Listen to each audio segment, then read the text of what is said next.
నమస్తే అండి. కామిక ఏకాదశి గురించి మీకు తెలుసా? ఇది ఆషాఢ మాసంలో కృష్ణపక్షంలో వస్తుంది. చంద్రుడు అమావాస్య వైపు పయనిస్తున్న 11వ రోజున వస్తుంది. ఇది హిందూ మతంలో ఈ రోజును ఎంతో విశేషంగా జరుపుకుంటారు. ఈ రోజుకు ఎంతో ప్రాముఖ్యత ఉంది. కామిక ఏకాదశి నాడు విష్ణువును పూజిస్తే సమస్త భూమండలాన్ని దానం చేసినంత పుణ్యం లభిస్తుందని పురాణాలు చెబుతున్నాయి.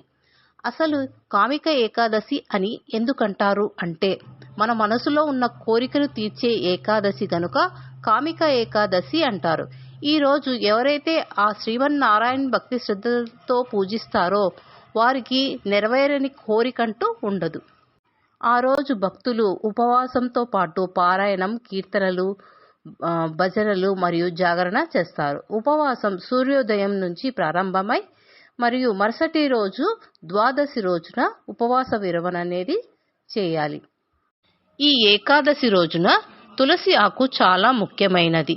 తులసిని ద్వాదశి రోజు మంగళవారం, శుక్రవారం, ఆదివారం మరియు ఏకాదశి రోజున తులసి ఆకును తుంచకూడదు. ఎందుకంటే తులసిని ఎప్పుడు పడితే అప్పుడు తుంచడం ద్వారా స్వామి చంపను కోసినంత పాపం వస్తుందని అంటారు.